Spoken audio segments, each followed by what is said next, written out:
What's up, poker players? Hope you guys are out there absolutely killing it today. We are going to look at my latest session where I won $78.36 at a negative win rate. So I was winning hands again on the big tables and losing more big blinds on the small tables. Was a little bit negative variance, but I'm going to take it. That's a good win total. Great for the 100K challenge. Let's get into it.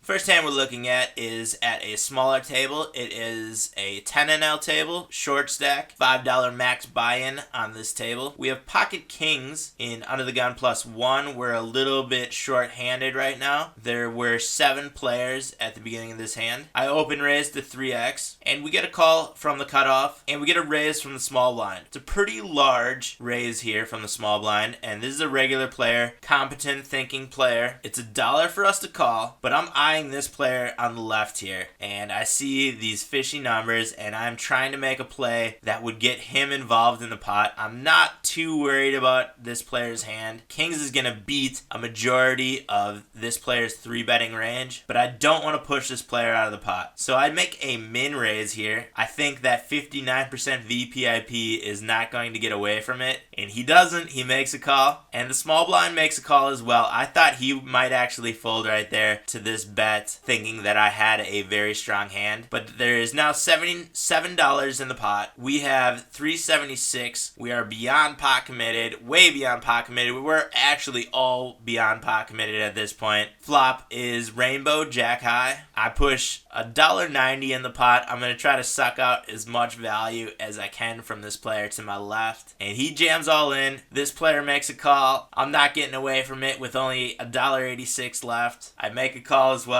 Wound up seeing some fairly shitty hands, and we wind up with the worst by the river. 10-7 beat us. The jacks beat us. I think we played this hand to perfection. Got it all in against both players who, in any other hand, any other way, we probably would have won this. If he doesn't hit his set on the flop, if he doesn't turn his 3 of a kind, we had these players both pot committed with hands that we had them dominated with. It just didn't work out for us this time. Next time we're looking at is King Jack from the hijack seat. We are at a 10NL table again. We open to 3x. We get a call from the player to our left as well as the button, and the small blind comes along as well. 4 of us see the flop. It is king high, 2-tone, $1.30 in the pot. We have top pair, decent kicker with the jack. I bet a little bit larger than half pot on the flop. This is a very draw heavy board. Don't want to let any of the draws get there for cheap. We get a call from the button, who's a fairly loose player, aggressive, but has a high fold frequency on the flop. So I know he's got a pretty good hand if he saw our flop bet. I again don't want to let any draw get there for cheap, so I make it $1.20 on the turn, and he just makes a call again. Now the flush got there. I see he has a high fold frequency on the river, but he also has a high bet frequency on the river. So I check back, see if we can get the showdown for cheap here. He makes it 221. This showdown 1 percentage throws me off a little bit. I could see that this player shows down with some weaker hands, and that's a very enticing bet for me to call. I think I could have thrown out a small blocker bet, but it probably would have been around this bet sizing. So I think we saw a relatively cheap river, and we're going to see a relatively cheap showdown here. I reluctantly make the call. He shows king queen. Not exactly the hand I thought I was going to see. I thought a king queen would have raised before we got to the turn or to the river here, but we wind up losing that pot. Let me know what you guys think about this one. Should I have gotten away from it? Should I have taken a different line? I don't think I played this one very good. Let me know in the comment section below. Now we're looking at ace king in a 100 NL game. We open raise to 3x from under the gun. We get a call from middle position. This player has a very deep stack. Our stack is also deep. We're at about $127 now. Flop is ace high rainbow. rainbow. I see this player's high fold frequency to flop bets, so I just check back. Pretty dry board here with the ace high rainbow, trying to get him to put in a continuation bet here, which is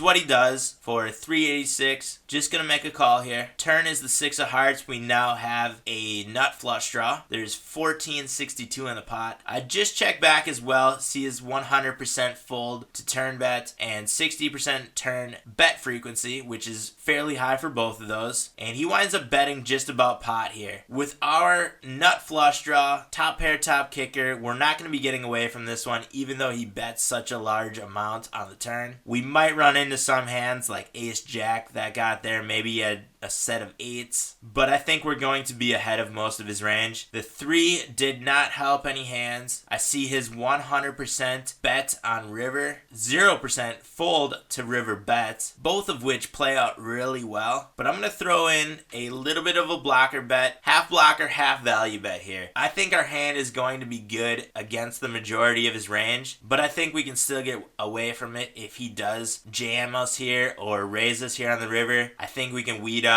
the pocket aces and the ace jacks with our blocker bet when he raises us, and he might actually just call with an ace jack here and we might get to showdown for cheap. So I make it 20 bucks and he does make the call. We do not know what he had, but we wind up picking up a big pot right there with 79.62. He probably had something like ace queen, maybe ace 10 that he couldn't get away from with our river bet there. I think he bet such a large amount on the turn because there was now a flush draw, which is what we had as well. So I think he was trying to make that flush draw pay, you know, with the straight draws out there, a lot of draws coming on the turn too. Now we're at a 50 NL table. We have pocket aces in the cutoff, a little bit short-handed here. We have 6 players on the table now. We get an open raise to $1.23 from the player to our right, who is a relatively tight, aggressive player. Don't have a ton of hands on him, 742, but I 3-bet with the pocket aces. He has a shorter stack for this table, so I want to make it an affordable bet sizing. So I go a little bit larger than 3 times his open bet, and he does make a call. There is now 875 in the pot. He has 2470 behind him. He checks back the flop, and we put a bet in of a little bit larger than half pot. This board isn't that scary for our hand. There's the possibility he has something like 8s or 7s, but that is a slim possibility. The turn is a 6. Again, I don't think that card helped his hand out very much. There's now 1776 in the pot. He's got 2020 behind him. I make it 850. We are slowly trying to get this player to call every one of our bets and get his entire stack in by the river. This bet size is a little bit less than half pot. I think it's a perfect bet sizing. It might look like we're trying to chase a draw here. Maybe we have a pair slightly larger than the 8s. He does make the call. The river is a queen. The heart draw got there. He has 1170 behind him. I think a heart draw that got there would have just jammed right here, and he checks back. At this point, I think the aces are good. I think we're going to get calls from a ton of hands in there, anywhere from 8s through queens. I think pocket queens would have jammed. I think the flush draw that got there would have jammed. I think the 5 that made a straight would have jammed. So I think our hand is going to be good here against the majority of his range that he played this way. So I go all in and hope he does make a call because I think we have him beat here. But he, however, folds after being so pot committed to this one. He's getting better than 4-1 on his money at this point. I think if you're going to play it this far, you pretty much have to call here. I don't see many hands that he could have that would make a fold here. It's crazy. I just don't know what this player had at all. Now we are at a 50 NL table. We have pocket jacks on the button. We have a player that posted to our right. I'm going to try to isolate here. We have some fishy players in the 3 Angry Inch and Nicky freaking J, the player who just posted. So I make it 5x to try to isolate here and get in a hand against these 2 players. The big blind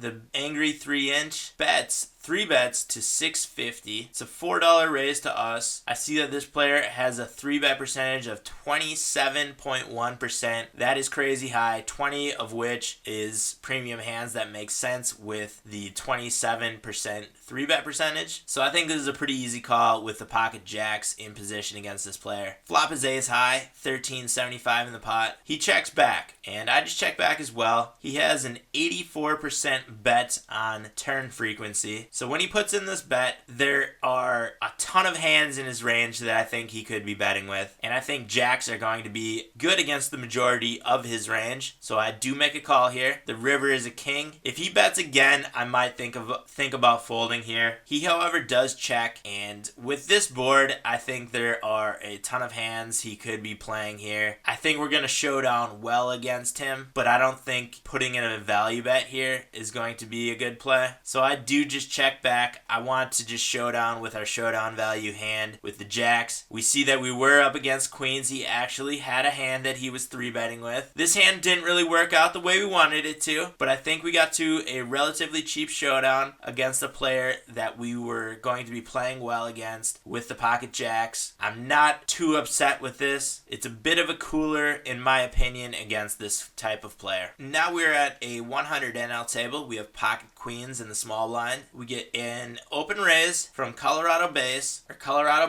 This player has a relatively tight open range of 9%, but has a high VPIP, and we are 3-betting here because we don't really want to play out of position against this player, and I think we are good against the majority of his 9% opening range here. He does make a call to our 3-bet. Flop is king high. We have a straight draw, gut shot straight draw to a 10. There's $23 in the pot. This player is 51 behind him. I just check back on the flop, and he checks back as well. I think this player could have a lot of hands that connected with this flop. I put in a small bet on the turn. This is pretty much a value bet, but we could be drawing to the nuts as well if we hit a 10, unless he has an ace queen, but we do have 2 of the queens in our hand as well. I think we can get a call from maybe an ace jack, maybe jack 10 suited, those type of hands with that bet sizing, and we do wind up hitting our 10 on the river, gives us the straight. There's $43 in the pot. I see that this player has a relatively low fold to river bet percentage, so I put in a decent sized bet, a little bit larger than the half pot. I think that's a good bet sizing against this type of player with a lower fold to bet on the river, but he does fold, and we wind up picking up a good pot right there. Do you guys think I should have bet smaller on the river? Maybe that one was a little bit too big. Let me know what you think about that one as well in the comment section below. Head down to the video description for links to America's Card Room, as well as Hold'em Manager, which is what I use to make this video and review my poker sessions. Hit that subscribe button if you guys have not done that yet. Big thanks to all the brand new subscribers. Hope you guys are enjoying the content. Give the video a thumbs up if you like it. I'll be back with a new video very soon, but until then, I'll see you guys out on the virtual felt.